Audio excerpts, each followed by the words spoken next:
adventure, we're going to be earning our bear claws. This is how we learn how to safely use a pocket knife and earn your Whitland chip. I'm going to be going over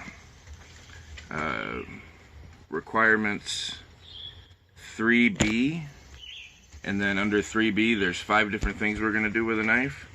And for requirements 1, 2, and 3A, there's going to be another video attached to this with our friend Richie. So we're going to start with talking about knife safety. This is the important part. We don't want to hurt ourselves when we're with knives. Nobody wants stitches. Nobody wants to get a deep cut. That can be really dangerous.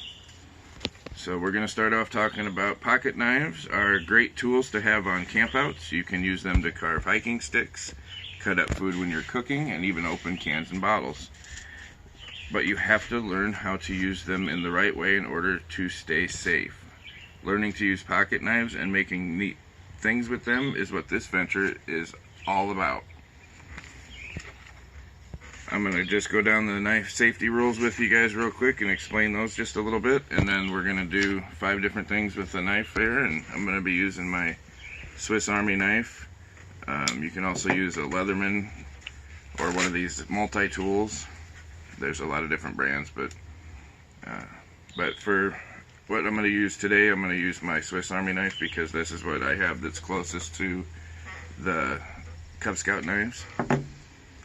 So to start out with the knife safety rules, these are rules to learn and to live by. These are very important, so pay attention. A knife is a tool, not a toy. Know how to sharpen a knife, and that'll be in the video with Richie.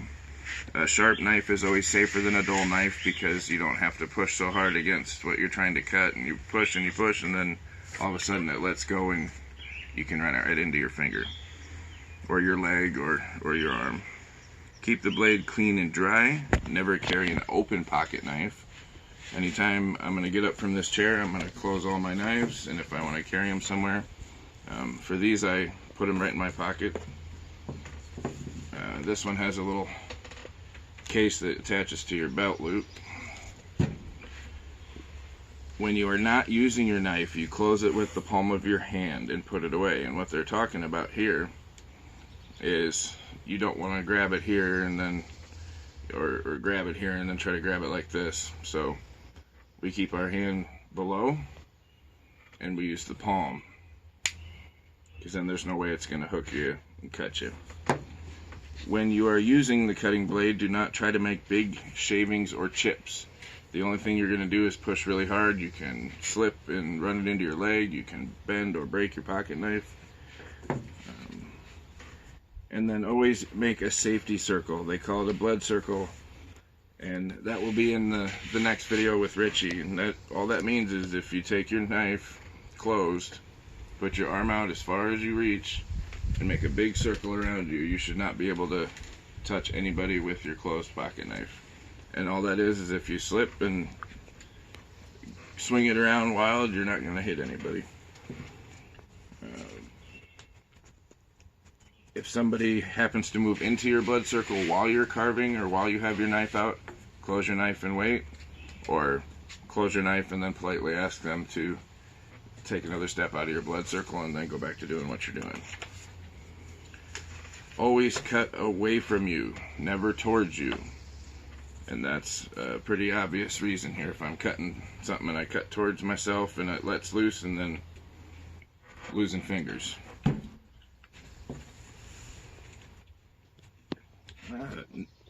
Never hand the knife to someone blade first. They will demonstrate that in the next video. Never use the knife on something that will dull it or break it.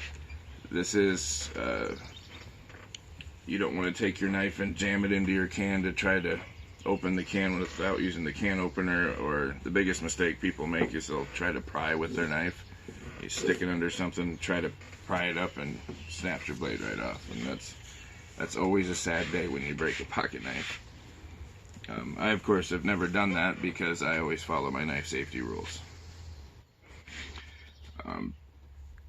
Never throw a knife for any reason. It's dangerous. They could bounce off, it could come back, it could break your knife, so we never throw them for any reason at all. Sometimes you'll catch somebody have it open and they want to stick it in their wooden table or a tree stump or something, and they'll hold it up like this and drop it. So you got to try to get it to stick, and that's just as bad as throwing it, so we don't do that. And then always think about what you're doing before you cut. Do not use your knife to strip bark from a live tree, because it's just going to kill the tree.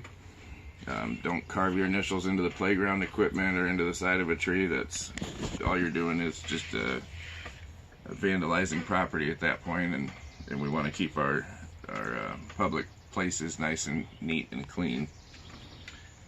Once you understand the safety rules, you have to agree to abide by the pocket knife pledge.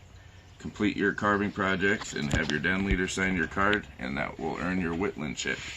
The pocket knife pledge is in your book, and it will also be in the next video. Okay, so we're going to start on requirement 3B. And there's 5 different things we're going to do here with our pocket knife, and I'm going to show you how I do it safely.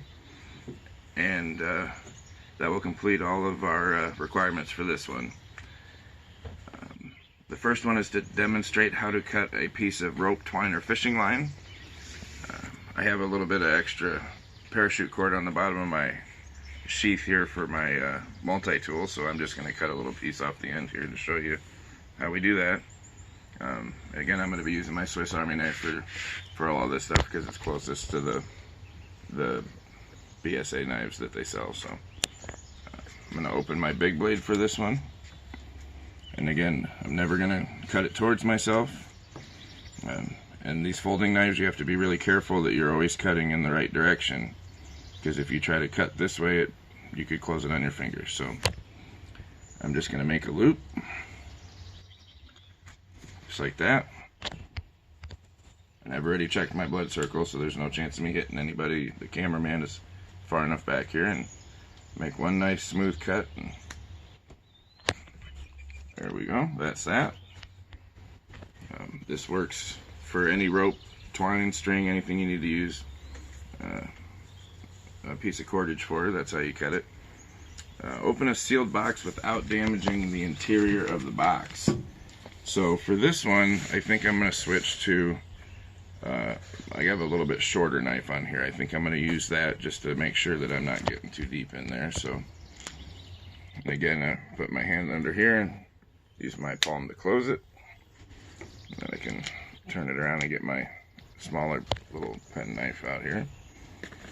I'm going to start on the ends, but I'm not going to put my hand right here, right? Because we don't ever cut towards ourselves. So I'm going to put my hand behind my cut. Keep the knife nice and flat here so that I'm not digging into whatever's in this box. And this one I'll use just kind of a little bit of a sawing motion here. Turn it around, do the same thing. Okay. And I'm just going to lift this up a little bit and see where the seam is on the cardboard. And this one, instead of jamming it in and running it down, you run the risk of cutting whatever in the box. So I'm going to turn the knife up, and while still cutting away from myself, I'm going to go along and cut the tape that way. And I can kind of keep lifting this cardboard up here so that it stays away from whatever in the box. And there's no reason to rush. I'll take it nice and slow. There we go, we have that open.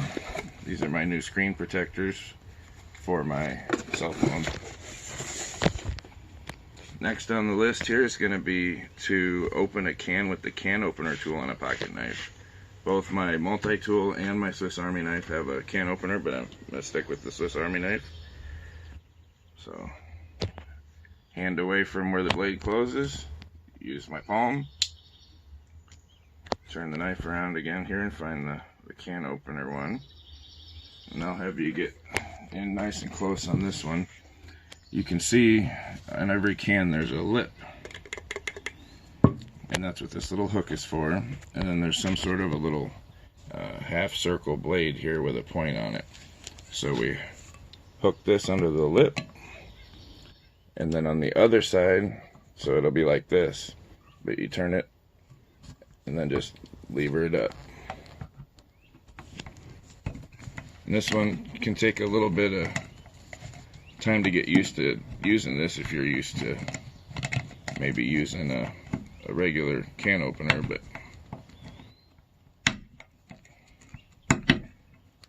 just kind of keep that hooked under there, and anyways, just kind of take small bites out of it just like this. And if you do this a lot, you'll get better at it. I'm not real used to doing this because I'm usually at home opening cans, but if I'm backpacking or camping, I don't bring a different can opener with me. I just use the one that's on my pocket knife or my multi-tool. And that's less stuff that I have to pack or remember to bring with me.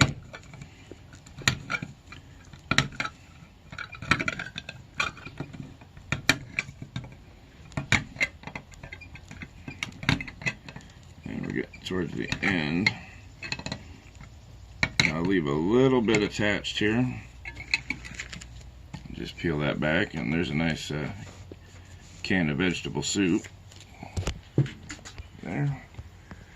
And then we're always going to keep this clean. I don't have a rag with me right now, so I'm going to be kind of naughty. I'm going to wipe it on my shirt, but nice and clean. Number 4 is to remove and replace the screws on an object with the screwdriver tool on a pocket knife. We're going to go inside to do that last one. Number 5, and the last requirement for this adventure, is to open a letter. I don't have a letter down here with me, so I just took a piece of paper, folded it in half. You're just trying to learn how to cut this seam without cutting yourself. So for this one, I'm going to use the nice big blade again.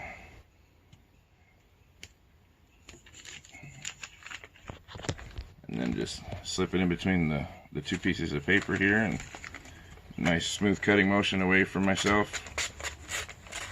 You can tell that knife's nice and sharp. I always keep mine nice and sharp. So we're going to go ahead and run into the house here to take a couple screws out, and that'll complete our adventure. So for this, I'm going to take these screws out and put them back in just to show you how we do that safely. I have shut the breaker off to this room, so that's why we're using the light here on the camera. And then I checked it with a circuit tester to make sure this was completely dead here. So on the can opener, you can see on the very tip of it here, there's a flat, and that's actually just a little mini screwdriver. So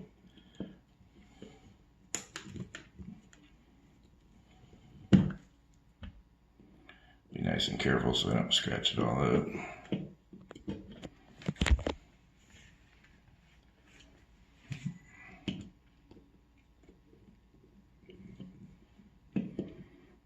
I'm just going to take this one out and put it back in for you to show you how to fulfill that requirement.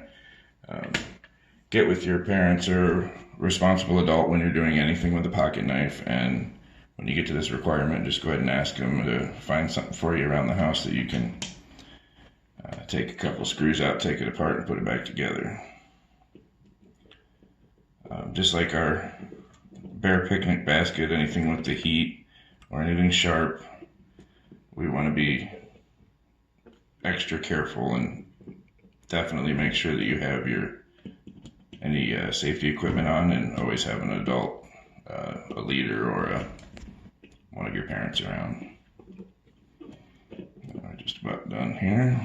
I'm going to put this nice and tight, but not too tight so we crack the plastic. There we go. That completes our bear claws. And that's the third one of our adventures. So thanks for tuning in, guys. I had a lot of fun teaching you, and I look forward to seeing your progress.